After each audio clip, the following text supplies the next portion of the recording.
Oh, I'm going to do a new exciting thing for me today. So there is a brilliant philosopher author called Ayn Rand. Some people think some people call her Ayn Rand because it's Ayn Rand. She was an American philosopher and her work was extraordinary. Most famous probably is Atlas Shrugged, but she wrote a whole series of books, plus a very tiny little slim manual. I will put the title in there because I've forgotten it. Something of man, like the principles of man. And she was a fundamental conservative, you could say. She was talking about what humans need to become self-fulfilling, to, yes, basically not be under the threat or thumb of somebody else, but to open and explore and express their soul as then a very active participant of society. So that was sort of her main, and then of course all the criticism of how that's not able to happen, and the kind of the welfare state criticism was very big in hers, because she knew that was keeping a child dependent, keeping an adult dependent, instead of giving people wings. She's a very interesting woman, very powerful, amazing that she even got published under her own name, because right, let's just face it, brilliant authors who are female have had a bit of a tough time being considered as anyone with a decent idea, which just tells you the one principle of people who try to control you are those who are afraid. Lots of people were afraid of what brilliant women were thinking. Not so much anymore as we turn around. We don't want women to be masculine. We want men to be men and women to be women, but we want the genius and brilliance of each to be celebrated. Anyway, today I'm going to investigate something because it's fun. I said to my beloved this morning, I bet you knew her in your previous life. So that's what I'm going to have a look at. I'm going to have a chat to Ayn Rand. And to do that, I'm going to go into my soul room. I'm going to gather all parts of my soul essence together, which are spread all over the place for safety's sake. Bring it all together so I have a knowledge base, and different, because my spirit is in different pieces. I can get away from my own perception and use another part of myself to answer myself. Does that make any sense? It gives me a little bit of objectivity, so I can then tap into the Akashic records, and therefore I can tap into the spirit of Ayn Rand, for example. So that's a really fun thing to do. I put a video up the other day, a very short one, and someone commented, not someone who's followed before, said something like, it was basically that it was satanic what I was doing. And I thought, oh, that's interesting. No. So Satan was a part of prime creation that split off and said, I can do a better job by myself. Separated itself from prime creation and went on its way, separated from the source. So Satan, yes, separated from the source of all goodness and love and creation, whereas I am part of all goodness and love and creation. You couldn't really get anything further from satanic than me. So I just deleted that comment because it was complete and utter nonsense. So yeah, if there are those kind of comments, they just get thrown out the door because they don't even help. They're not even helpful for anyone to read. So that was kind of funny, I suppose, because Rumble have put a new way of categorizing videos. You have to fit them in, and these don't fit into any of their categories. So I try different things at different times, and it brings strange audiences sometimes. Anyway, here we go. I'm going to go into my soul room, gather myself, and then we're going to go and have a chat. I feel pretty clear and free. I command my spirit to clear anything from me which is restricting or blocking my path, my connection to source, to love, to prime creation. I command anything which is blocking or restricting or inhibiting my connection, my full connection to prime creation, to be let go of, to be removed. I command my spirit to sweep through my entire energy field, my thought field, for any thought forms, any emotional leftovers, any implants, which may be inhibiting me from accessing full source creation field. Nice. Okay. So I gather together all the parts of myself. Come sit with me. Come stand with me in my soul room. Come party with me. And I'm going to invite this extraordinary character, Ayn Rand, who would be delighted, I would be honored if you would have a conversation with me. I have really enjoyed your books. It's many, many years since I read them. 30 years since I read your books. I love the fact I'm still enthusiastic about your books 30 years after having read them. Good sign, huh? And I really honor and appreciate the fact that you were able to bring those out. It must have taken some perseverance and persistence to convince those publishers to allow you. I know, crazy as it was, that system. You're a tough old bird, really.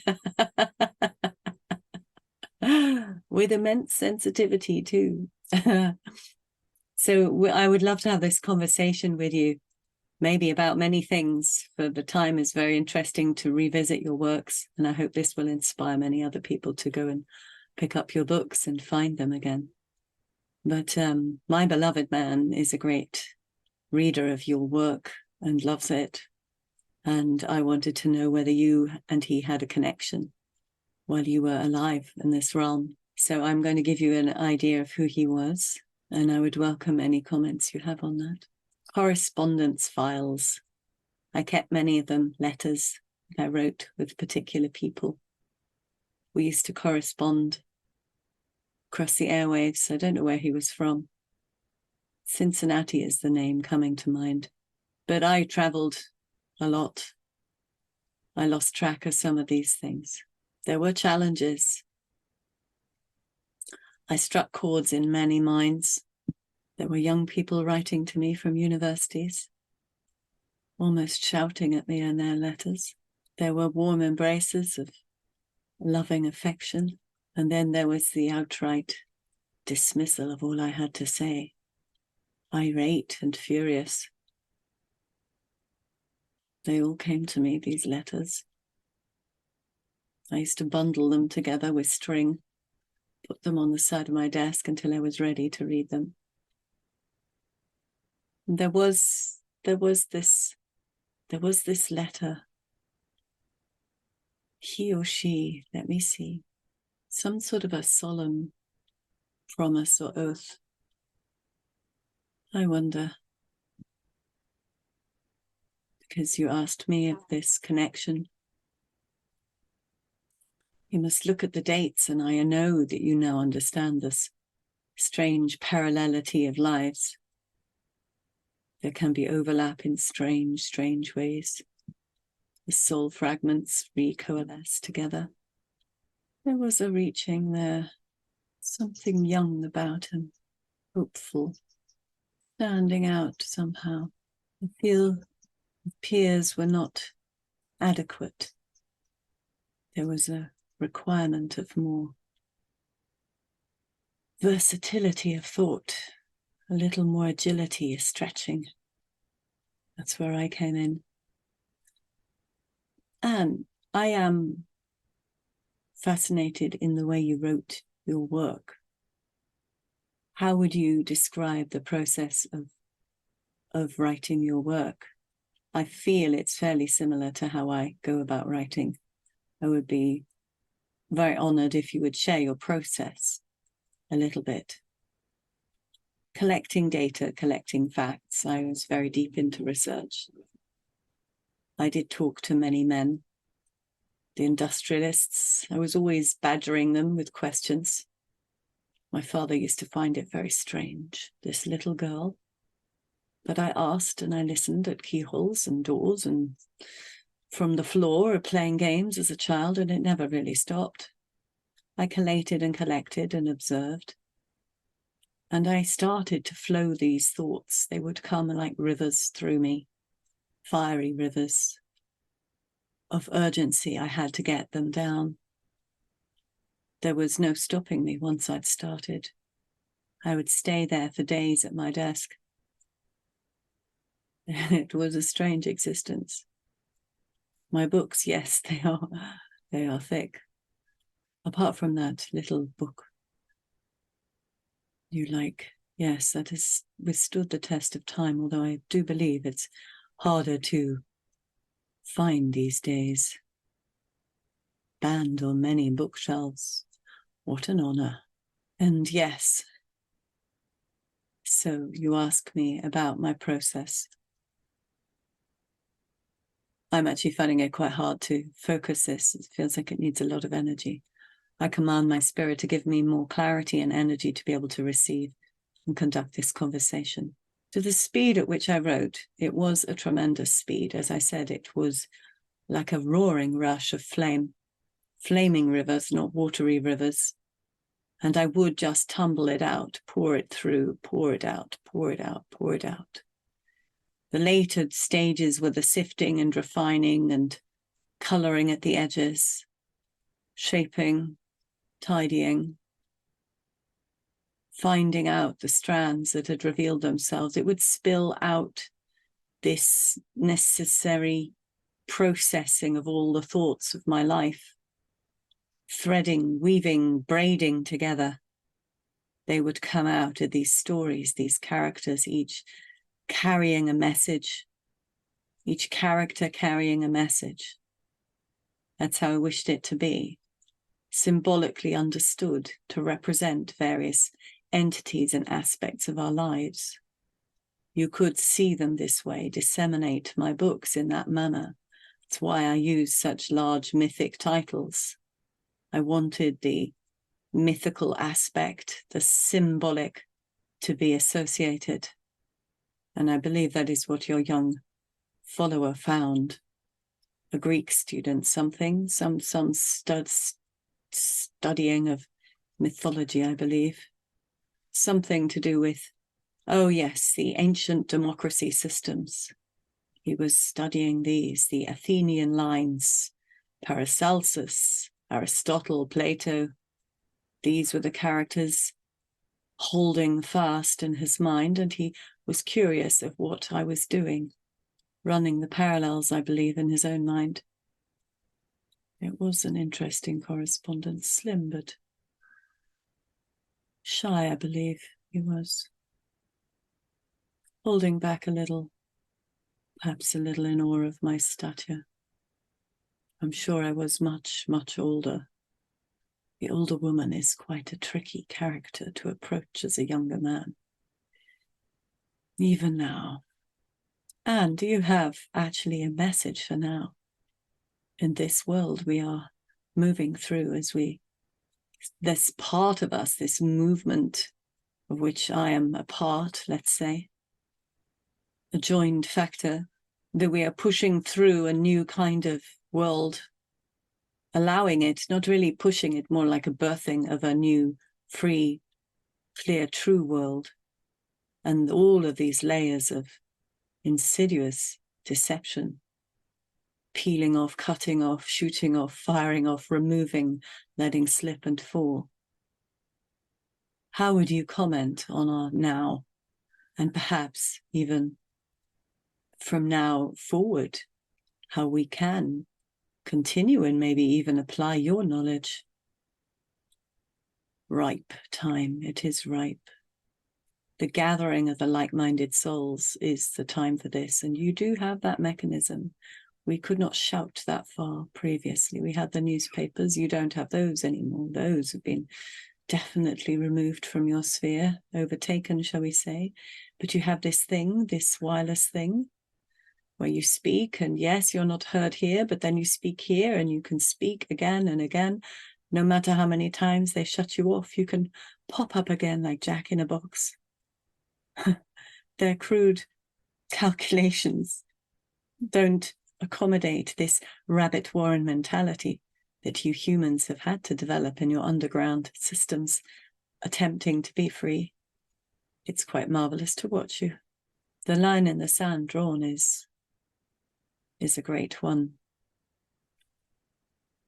To dare to leave behind corruption, Now, that is a task most humans cannot even comprehend. The lies we tell to ourselves in everyday moments in order to save face are tremendous. To leave that behind, that is a big step. Like going out naked in public, wearing only a mighty cloak. You will pull it through, you will. Some screaming and kicking. Some screaming and kicking will be involved. And there will be many who are speechless in the moments, not understanding the tables have turned. The honor values have altered so that all the sacred inner ones become utmost. This honesty, this purity will become the strong thing. That which was desecrated and hidden, maimed, yes, restricted, that will be your brightest light. I see this unfurling from the inside outside, and the outside peeling off and becoming the ground, the leaves of the ground that wither and go back into the compost. And as you branch out, literally these new leaves growing through you, they will be so bright. Almost a bowing down to it, which is, of course, a danger. You don't want that. Every seed of human life is valuable and important, and that will be the job, to feed each and every new point of energy in this new grid of higher awareness. Each one, teach them to reach for the sun themselves. Teach them to want to know that, to be standing there strong in their own light and life, their own talents and sparks and interests, fashioned from the very spirit of which they are formed. That is the reversal you're looking for, isn't it? It is the, I wish to grow here on my own in happy, happy, happy communication with you others. But I know I am supported as my individual self within this realm of billions of individual selves, plants and animals and nature and minerals and all of the essences, all of us in this manner, little nerve-ending expressions, as you like to put it, of this field of creation, the God force. We've had so many names. I have been called an atheist as though there was no God, whereas I always spoke about the creation, the principle of imagination and creativity.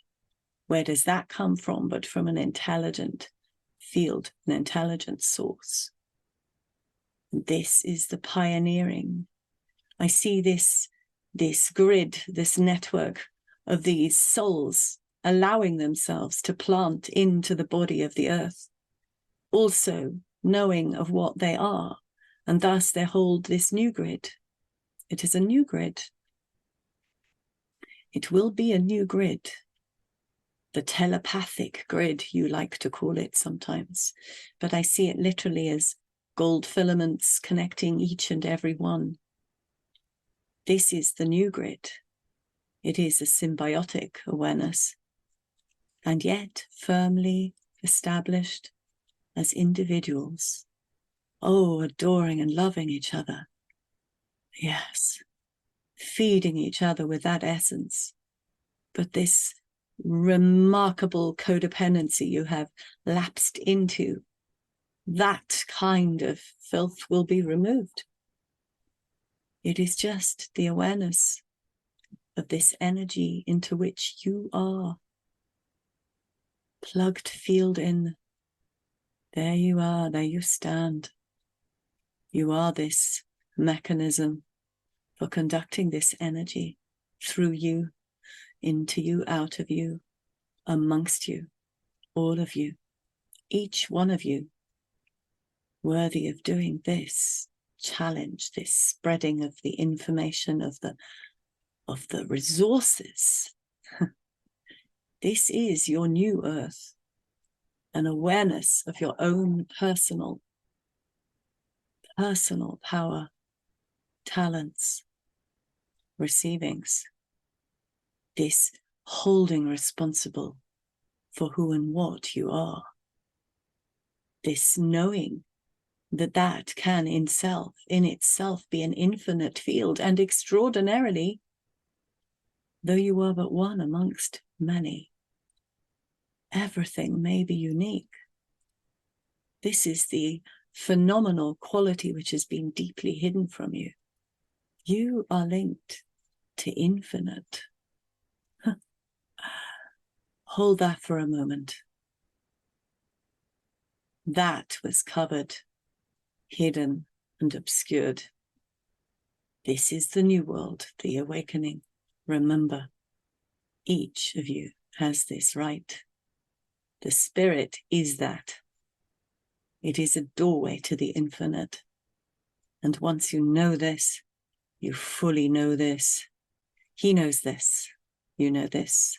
Your friends, you know this. This is the joy of the new world, and nothing can cut you away or down with that. Ayn Rand, thank you very, very much. That was a powerful message. My light, whimsical foray into questioning turned into a real blessing of information. Thank you very much. I wish you adventures beyond your wildest dreams, and we shall endeavor to create them here. Blessings to you and your beloved ones. Thank you. Thank you. And I shall pass this on. Well, that was lovely. So I will put a list of her books in the description. You could go find them.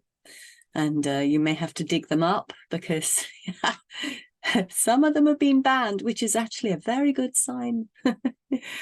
And yeah, you could watch the movie. I wouldn't really recommend it. Read the books first. Okay, bye-bye.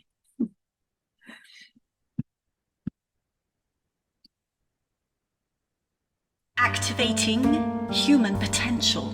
We have a greater potential than we are allowing ourselves to exist in. And this is how we activate it, using body, mind, and spirit, using your tools, voice, imagination, creativity, command prayer, questions, investigations, receiving activation.